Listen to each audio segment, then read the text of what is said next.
కష్టంలోంచి మన బుద్ధితో మనం పైకి రాలేం. అట్లా ఇరుక్కుపోయాం. ఇరుక్కుపోయినప్పుడు ఆపద మొక్కులవాడా అని పిలుస్తాం. ఈ ఆపద నుంచి నన్ను తప్పించు. మొక్కేం పెడతాం? మన శక్తి కొలది.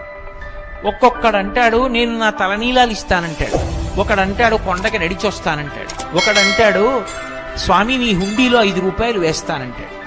ఇప్పుడు వీటిని మొక్కులు అంటారు. మొక్కు అన్న మాట మీరు జాగ్రత్తగా గమనించాలి.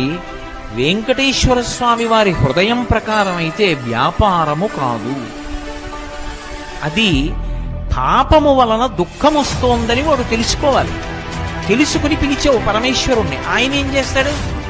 నేను ఆదుకోకపోతే ఎవరు ఆదుకుంటారు లక్ష్మి? అందుకని ఉంటాను ఈ కలియుగంలో వెంకటాచలం మీద. ఎవడు ఎక్కడ ఎంత మౌనంగా లోపల లోపల పిలిచినా నాకు వినపడుతుంది.